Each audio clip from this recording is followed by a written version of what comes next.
حسین میرے غریب حسین، میرے غریب حسین۔ أعوذ بالله من الشيطان الرجيم. بسم الله الرحمن الرحيم. الحمد لله رب العالمين. الصلاة والسلام على أشرف الأنبياء والمرسلين والخاتم النبيين مولانا أبو القاسم محمد. اللهم صل على محمد وآل محمد وعجل فرجهم أجمعين. السلام علیکم ورحمۃ اللہ وبرکاتہ۔ تمام تر حمد و ثنا اس خالق کے لیے، اس مالک کے لیے کہ جو کائنات کا چلانے والا اور بنانے والا ہے، جو ہمیشہ سے ہے اور ہمیشہ رہے گا۔ اے خدایا، ہمیں طاقت عطا فرما، ہمیں قوت عطا فرما اپنی نعمتوں پر شکر ادا کرنے کی، اور تیری دی ہوئی نعمتوں سے صحیح استفادہ اٹھانے کی۔ مالک، تیری اتنی نعمتیں ہیں کہ ہم اس کا شمار نہیں کر سکتے، اور تیری بہت سی نعمتوں میں سے ایک نعمت آنکھیں بھی ہیں، جو ہمیں ہر رنگ کو دکھاتی ہیں، ہر منظر کو دکھاتی ہیں، اور یہ آنکھیں ہی ہیں جو خوشی اور غم میں اپنے تاثرات بتاتی ہیں۔ اور میں بچوں کو آنکھوں پہ ایک جملہ بتانا چاہوں گی۔ آنکھیں ہیں غم شاہ میں رونے کے لیے، آنکھیں ہیں غم شاہ میں رونے کے لیے، دل حق نے دیا ہے ملول ہونے کے لیے۔ دھوتے ہیں ہر ایک شے کو پانی سے مگر، دھوتے ہیں ہر ایک شے کو پانی سے مگر، یہ آنسو ہے فقط گناہ دھونے کے لیے۔ اور ہمیں حسین میں رونے کے لیے۔ خدایا، تیری ہر نعمت کا شمار کرنا مشکل ہے، انہیں جو تو نے ہمیں آنکھیں دی ہیں، اگر یہ غم حسین میں نہ روتی، یہ غم حسین کو نہ سمجھتی، تو میں سمجھتی ہوں پھر ان آنکھوں کا فائدہ کیا تھا۔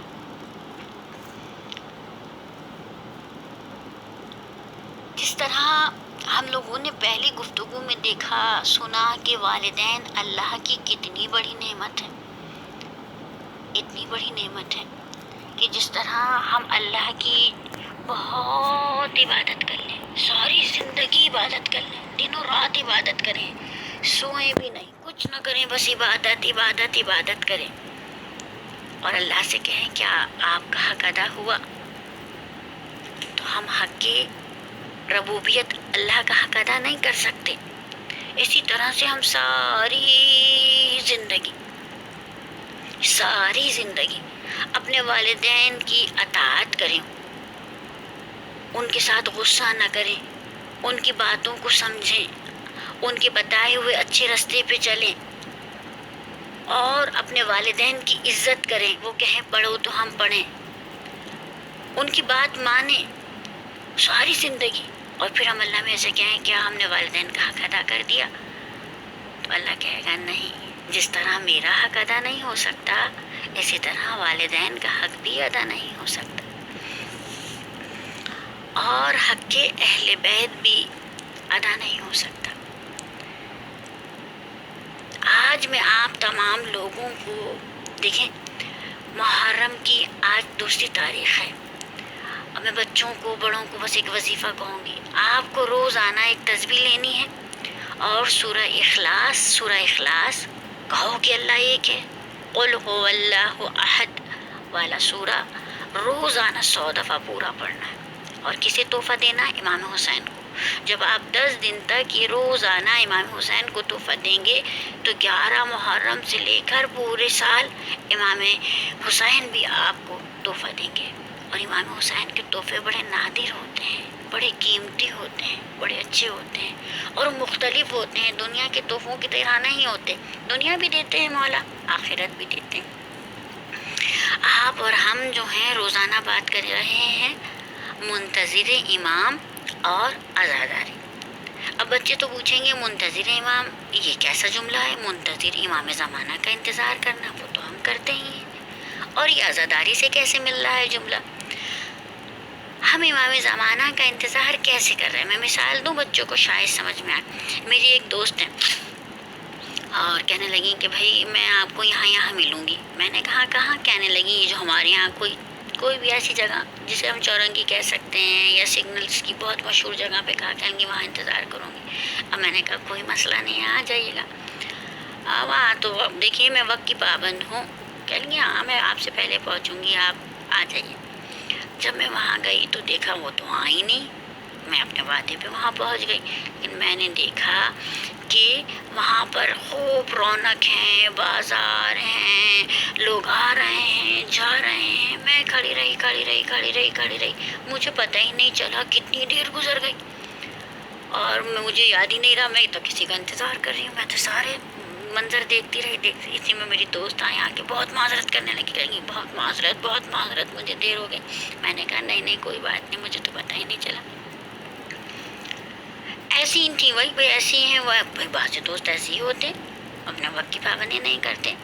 ایک دن انہوں نے پھر مجھ سے ایسے ہی کہا. میں کیونکہ پہلے بھی کر چکی تھی انتظار، اتنی اچھی جگہ کیا تھا تو مجھے تو کوئی پرابلم نہیں تھی. ایک دن پہ کہیں گے میں فلاں جگہ آپ کا انتظار کروں گی. میں نے کہا ٹھیک ہے. مجھے کہا اور میں تو وقت پہ پھر پہنچ گئی. اب جو دیکھا تو وہاں کچھ بھی نہیں تھا، نہ کوئی سڑک تھی، نہ کوئی شاپنگ مال تھا، نہ کوئی آ رہا تھا، نہ کوئی جا رہا تھا. میدان تھا، گرمی تھی، مجھے پیاس لگنے لگی. پیاس لگنے کے بعد مجھے پسینے آنے لگے، مجھے تھکن ہونے لگی. میں نے کہا کوئی بیٹھنے کی جگہ کچھ نہیں. لیکن وہ پچھلی دفعہ تو بہت دیر سے آئی تھی، اس دفعہ تھوڑی دیر سے آئی. لیکن مجھے تو بڑا برا لگا، بہت برا. جب وہ آئی میں نے غصے سے کہا آپ وقت پہ آتی ہی نہیں ہیں. ارے بھائی یہ کیا؟ وہ کیا سوچیں گی کہ پہلی دفعہ تو میں دیر سے آئی، اس سے زیادہ دیر سے آئی تھی. انہوں نے مجھ سے کہا تھا کوئی پرابلم نہیں، آج میں جلدی آ گئی اور یہ مجھے ایسے کہہ رہی ہیں. کیوں ایسا کیوں ہوا؟ کیونکہ جب ہم پہلی دفعہ کھڑے تھے وہاں اتنے نظارے تھے کہ ہمیں ان کا انتظار کھلا ہی نہیں، برا نہیں لگا. دوسری دفعہ مجھے ایسی جگہ پہ کھڑا کیا جہاں میرے لیے کوئی نظارے ہی نہیں تھے، تو میرے لیے تو ایک سیکنڈ جو تھا وہ تو گھنٹوں جیسا ہو گیا نا. مجھے برا لگا انتظار کرنا. یہ جو امام زمانہ کا انتظار ہے نا، اگر ہم اسے تفریحاً کریں یا بس یوں ادھر سے آئیں امام زمانہ آ جائیے، بھئی آپ آ کیوں نہیں رہے ہیں؟ ہم اس طرح سے کریں اور کبھی ہمارا دل بے چین ہی نہیں ہو، ہم کبھی اس طرف دیکھیں ہی نہیں. کیونکہ یہاں انتظار ایسا نہیں ہے کہ ہمیں تکلیف دے رہا ہو، کیونکہ گویا ہم ایسی جگہ پہ کھڑے ہیں جہاں شاپنگ مال ہے، سڑک ہے، ملنے جلنے والے ہیں، سلام دعا کرنے والے. لیکن بچوں، جس دن ہم نے اس دنیا سے دل ہٹا لیا، اس کے نظارے، اس کی تفریح گاہیں ہمارے لیے ایک بنجر زمین کی طرح ہو جائیں گے، ایک صحرا ڈیزرٹ کی طرح، جہاں ہمیں کسی کا بھی انتظار کرنا کھلے گا. اور ہم کہیں گے کیوں نہیں آ رہا ہے؟ ظاہر ہے امام کا انتظار ایک عبادت ہے، اور اس عبادت میں اور امام کی اطاعت ہم پہ واجب ہے.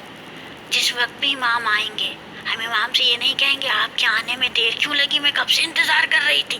ہم ان سے کہہ نہیں سکتے کیونکہ ہمیں لگ رہا ہے ہم انتظار کر رہے ہیں، لیکن انتظار تو امام زمانہ کر رہے ہیں کہ کب ہم اچھے بنیں، کب ہمیں اچھائیاں آئیں، کب ہمیں خوبیاں آئیں.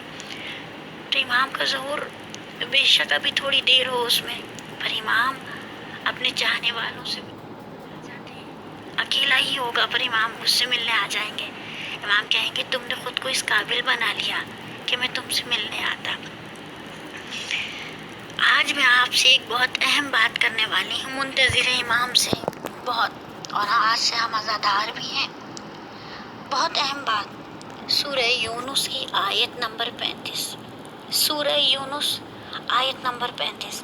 میں عربی نہیں پڑھوں گی کیونکہ چھوٹے بچے سن رہے ہیں. آپ اپنی مما سے کہیے گا مما آنٹی نے جو بتائی ہے اسے نکالیں، آپ بھی پڑھیں اور مجھے بھی سمجھائیں۔ اللہ پورا۔ پھر کیا وہ شخص جو حق کی طرف رہبری کرتا ہے زیادہ حقدار ہے کہ اس کی پیروی کی جائے، یا وہ جو راہ نہیں جانتا اس کی پیروی کی جائے، سوائے اس کے کہ اسے راہ دکھائی جائے؟ پھر تمہیں کیا ہو گیا ہے؟ تم کیسا فیصلہ کرتے ہو؟ تم کیسا فیصلہ کرتے ہو؟ یہ اللہ ہم سے کیا کہہ رہا ہے کہ تم کیسا فیصلہ کرتے ہو؟ ہمارے ہاں ہم اپنا قائد نہیں چنتے، ہم نے کہا ہماری رہبری کے لیے سارے 12 امام کافی ہیں، ہم اپنے 12 اماموں کو مان لیتے ہیں، ہمارے لیے یہ بات کافی ہے۔ لیکن سورہ یونس تو کچھ اور کہہ رہی ہے۔ اللہ نے کہا جو جانتا ہے اور جو نہیں جانتا، ہمیں جاننے والے کی بات ماننی ہوگی یا بنا جاننے والے کی بات ماننی ہوگی؟ دیکھیں ہمارا دشمن بہت چالاک ہے، ہمیشہ وہ ہمیں تنگ کرنے کے لیے، ہمیں گرانے کے لیے، ہمیں اللہ کی نگاہ میں گرانے کے لیے، ہمیں زمانہ کی نگاہ میں کچھ خرابی کرتا ہے۔ دشمنوں کی سازش کامیابی، دنیا کی اور دشمنوں کی یہ سازش کامیاب ہو جاتی ہے کیونکہ ہم اپنے عقیدے میں بڑے کمزور ہیں۔ آج مسلمانوں کو بہکانا بہت آسان ہو گیا ہے۔ اس کی سب سے بڑی وجہ خدا کو سپر پاور نہ سمجھنا اور غیر اللہ پہ بھروسہ کرنا۔ دیکھیں بچوں، ہماری مما کو، ہمارے بابا کو ہماری کیا بات بری لگتی ہے؟ ہمارے بہت سے بچے ایسے ہیں جو فقط ٹی وی دیکھتے رہتے ہیں، اور کچھ بچے ایسے ہیں جو ہر وقت اسمارٹ موبائل ہاتھ میں لیے گیم دیکھ رہے ہیں۔ زیادہ تر بچے پب جی دیکھ رہے ہیں، زیادہ تر بچے جو ہیں GTA 5 دیکھ رہے ہیں، کسی کی باتیں ہی سن رہے ہیں، اس میں ہمیں کرائم کرنا سکھا رہے ہیں، ہمیں مارنا سکھا رہے ہیں، ہمیں لڑنا سکھا رہے ہیں اور ہمارا دل سخت بنا رہے ہیں، پر ہم گھنٹوں نکل جاتے ہیں، ہمیں پتہ ہی نہیں چلتا۔ اور جب ایسے میں مما کہہ دیتی ہیں بیٹا نماز سیکھو، سپارہ پڑھا کرو، اپنے اسکول کا پڑھ لو، ہمیں بہت برا لگتا ہے، ہمیں لگتا ہے ہمارے دشمن ہے، ہمارے بابا ہمارے دشمن ہیں۔ بیٹی سورہ یونس کی اس آیت پہ ذرا غور تو کرو، اور پورے قرآن میں ذکر والدین کسی کے دشمن ہو سکتے ہیں؟ والدین تو کبھی کسی کے دشمن نہیں ہوتے، کسی کے بھی۔ جو کافر والدین ہیں نا وہ بھی اپنے بچوں کے دشمن نہیں ہوتے۔ ہمارے والدین تو مسلمان ہیں، ہمارے والدین تو امیر المومنین علی ابن ابی طالب علیہ السلام کے ماننے والے ہیں۔ ہمیں دشمن کو پہچاننا ہوگا، جیسے کہ امام جعفر صادق علیہ السلام نے ارشاد فرمایا، جو شخص اپنے زمانے کے حالات سے واقف ہو جائے وہ ناگہانی یلغار سے بچ جاتا ہے، وہ ناگہانی یلغار سے بچ جاتا ہے۔ اب آپ کہیں گے آنٹی نے تو بالکل منع کر دیا، موبائل نہیں دیکھنا ہے، ٹی وی نہیں دیکھنا۔ بالکل نہیں، میں نے یہ نہیں کہا بالکل نہیں۔ آپ نے اپنے اندر اتنی سمجھ تو رکھنی ہے کہ ہمارا دشمن ہم سے اس وقت کیا ہدف لے رہا ہے، ہم سے کیا ٹارگٹ پورا کروا رہا ہے، ہمیں امام زمانہ کے راستے سے ہٹا رہا ہے، ہمیں گرا رہا ہے، ہمیں بیمار کر رہا ہے۔ اور آپ کو پتہ ہے نا جب انسان بیمار ہو جائے تو وہ عبادت بھی صحیح نہیں کر سکتا، بستر پہ پڑا رہتا ہے۔ اللہ نہ کرے کہ ہماری روحیں بیمار ہو جائیں، اللہ نہ کرے کہ ہم ایسی پریشانی کا شکار ہوں۔ میں آج آپ کو ایک واقعہ سنانا چاہتی ہوں، اور ایک ایسا کہ جو ہمیں امام زمانہ سے قریب کر سکتا ہے، اور ہمیں سمجھ میں آئے گا کہ یہ عزاداری کیسے ہم امام زمانہ تک لے جا سکتی ہے، کیسے ہم امام زمانہ تک پہنچ سکتے ہیں۔ بچوں، امام حسین کے ایک دوست تھے، کچھ چھوٹے سے تھے، عمر میں تو تھوڑے امام حسین سے بڑے تھے، مدینے میں بھی ساتھ رہے۔ جب مولا علی کوفے آ گئے تو وہ کوفے آ گئے، پھر وہ واپس مدینے نہیں جا سکے، کچھ فاصلہ آ گیا۔ ایسے دوست تھے امام حسین کے کہ کیا کرتے تھے، حالانکہ عمر میں تھوڑے بڑے تھے لیکن اپنے امام کی معرفت رکھتے تھے، اور اللہ نے انہیں یہ درجہ بھی دیا کہ وہ صحابی رسول بھی تھے، صحابی امیر المومنین بھی تھے، صحابی امام حسن بھی تھے۔ امام حسین کو بھی دیکھا، انہوں نے امام زین العابدین کی بھی زیارت کی ہوئی تھی، انہوں نے 5ویں امام محمد باقر کی بھی زیارت کی ہوئی تھی. بڑے مرتبے والے بچپن سے ایک عادت تھی. ایک دن رسول خدا نے دیکھا کہ امام حسین کسی جگہ سے گزر رہے ہیں اور ان کے ساتھ ان کا یہ دوست، جہاں امام حسین کے پیر رکھے پڑتے تھے نا زمین پر، وہاں سے مٹی اٹھاتے تھے اور اپنے سر پہ ڈالتے تھے. رسول اللہ نے ان کی یہ چاہت دیکھی، محبت دیکھی اور دیکھ کے کہا تھا کہ کیا خوبصورت نام ہے اس کا، حبیب. حبیب کسے کہتے ہیں؟ دوست کو بھی کہتے ہیں، اور جسے ہم چاہتے ہیں نا اسے بھی حبیب کہتے ہیں، جس سے ہم محبت کرتے ہیں اسے بھی حبیب کہتے ہیں. آپ کو پتہ ہے یہ امام حسین کے اتنے اچھے دوست تھے. جب ہمیں کوئی پرابلم ہوتی ہے تو ہمیں سب سے پہلے کون یاد آتا ہے؟ یقیناً آپ چھوٹے تو آپ کو مما ہر کام میں مما مدد کرتی ہیں آپ کی، اللہ انہیں زندگی اور صحت عطا فرمائے. لیکن جب آپ تھوڑے بڑے ہو جائیں گے، کوئی آپ کا بیسٹ فرینڈ ہوگا تو آپ کا دل چاہے گا اس سے اپنی باتیں اپنے دل کی بات کہیں، کوئی پرابلم ہو اس سے شیئر کریں، اس سے ہیلپ لیں، اس کی ہیلپ کریں. جب امام حسین چلے تھے نا تو امام حسین علیہ السلام نے جناب حبیب ابن مظاہر کو خط لکھا تھا. کیا نام ہے ان کا؟ حبیب ابن مظاہر. انہیں خط لکھا تھا اور انہیں خط لکھا تھا، اس خط میں لکھا تھا کہ میں تمہارا انتظار کر رہا ہوں، اگر تم میری مدد کے لیے آ جاؤ تو مجھے خوشی ہوگی، اور اگر نہ آ پائے تو پھر قیامت کے دن ملاقات ہوگی. یہ خط لکھ دیا اور قاصد لے کر خط چلا گیا. حبیب کے پاس جب یہ خط پہنچا نا، ہم کہتے ہیں ہم انتظار کر رہے ہیں امام کا. انتظار دیکھو، جب تک ہمارے انتظار میں سچی لگن نہیں ہوگی نا، تب تک ہمارے لیے ہر مشکل نماز پڑھنا مشکل رہے گا، لڑکیوں کے لیے پردہ کرنا مشکل رہے گا، ماں باپ کا کہنا ماننا مشکل رہے گا، بیوی کے لیے شوہر کی اطاعت کرنا مشکل رہے گا، ہر کام مشکل رہے گا. لیکن جس وقت نور کے راستے پر، امام کی چاہت کے راستے پہ چلیں گے، ہمارے لیے ہر مسئلہ حل ہو جائے گا. میں بہت بڑی بات نہیں بتا رہی کیونکہ میں بچوں کو بتانا چاہ رہی ہوں. تو جب انہیں یہ خط ملا نا تو 2 روایات ملتی ہیں کہ باہر تھے، خضاب خرید رہے تھے. تو جیسے ہی خط ملا تو خضاب، بالوں کو ڈائی کرنے والا کلر خرید رہے تھے. جیسے ہی تو انہوں نے اس خضاب کو پھینکا اور کہنے کہ اب تو یہ سر انشاءاللہ اپنے ہی خون سے رنگین ہوگا. اور دوسری روایت یہ کہتی ہے کہ جب یہ خط ملا تو کھانا کھا رہے تھے. اور میں بچوں کو بتاؤں، اتنا سخت پیرا تھا بچوں کہ رات کے وقت بھی دیکھیں، رات کو کچھ نظر نہیں آتا، تو اگر کہیں حرکت ہوتی تھی نا کسی جیسے چاڑیوں میں یا کچھ، رات کو سب سے کہتے جاتا تھا باہر نہیں نکلے، کوئی نکلے گا تو ہم اسے مار دیں گے. تو ظاہر لوگ نکلتے نہیں تھے، لیکن جیسے اکثر باہر جانور، کچھ چڑیا، کچھ پرندے جھاڑیوں میں ادھر ادھر درختوں میں چھپ جاتے، تو اگر کہیں سے آہٹ ہوتی تھی نا، پہلے تیر مارتے تھے اس آہٹ کی جگہ پہ اور پھر پوچھتے تھے کون. ایسے حالات میں حبیب ابن مظاہر کیسے پہنچتے امام حسین تک؟ کیسے؟ ناممکن، ممکن ہی نہیں تھا. زندہ تو نہیں پہنچ پاتے. لیکن یاد رکھنا کہ جب انسان کا ارادہ مستحکم ہو، مضبوط ہو، تو خدا خود مدد کرتا ہے. ناممکن ممکن ہو جاتا ہے. جس طرح رسول اللہ شب ہجرت چلے گئے، ناکہ بندی تھی، لوگ کھڑے تھے اور رسول اللہ انہی کے درمیان سے نکل کر چلے گئے. خدا نے حبیب کو یہ منزلت دی تھی کہ سخت ناکے کو حبیب توڑ کر پہنچے. جب شب عاشور آئی نا، عاشور کی رات آئی، تو امام حسین نے سمتیں بتائیں کہ یہ فلاں اس جگہ کھڑا ہوگا، فلاں کیونکہ مولا کے پاس صاحب دوست بہت کم تھے، مولا کے انصار بہت کم تھے. یہاں کھڑا ہوگا. تو مولا نے سب کو دے دی. تو ایک صحابی نے کہا کہ مولا وہاں کون کھڑا ہوگا؟ وہ سمت تو ابھی بھی خالی ہے، اس وہاں کا کون دیکھنے والا ہے؟ کہا کہ حبیب. تو دوسرے شب عاشور تھی، کہا ابھی تو حبیب نہیں آئے. دیکھیے امام کو اپنے چاہنے والے پر کتنا یقین تھا، اپنے دوست پہ کتنا یقین تھا. کہا کہ حبیب آئیں گے. ابھی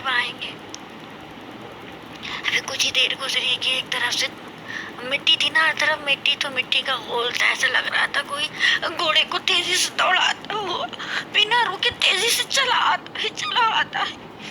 کسی نے کہا امام لگتا ہے سم سے کوئی آ رہا ہے لیکن نظر نہیں آ رہا ہے کون ہے. مٹی بہت اڑ رہی ہے تو سمجھ نہیں آتا کہ کون ہے. امام حسین نے اس طرف دیکھا بھی نہیں اور کہا حبیب آ گئے، حبیب آ گئے. اور جب امام حسین کی ساتھی حبیب آئے نا تو سارے ساتھی خوش ہو گئے، بوڑھے خوش ہو گئے، بچے خوش ہو گئے، جوان خوش ہو گئے. امام کے پاس دوست نہیں تھے.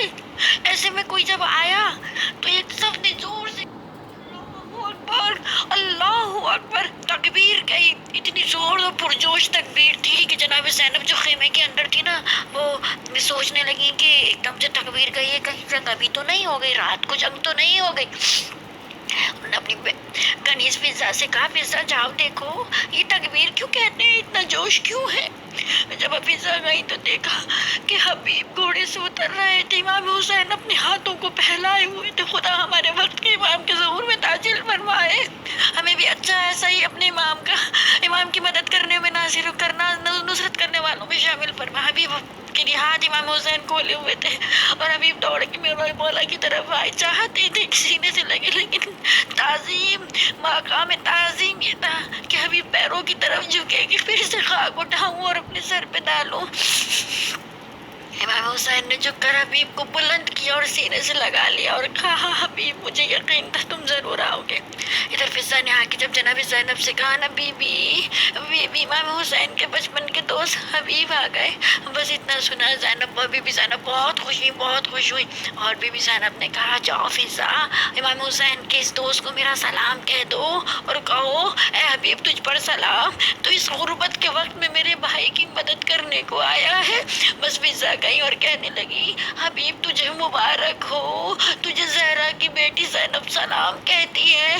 بس روایت کا جملہ ہے کہ حبیب جہاں کھڑے تھے وہیں بیٹھ گئے اور بیٹھ کے خاک کربلا کو اٹھا کے سر پہ کہنے لگے ہائے غربت کا عالم والے رسول پر کہ نبی اللہ کی بیٹیاں غلاموں کو سلام کہتی ہیں. رحمت اللہ للعالمین القوم الظالمین.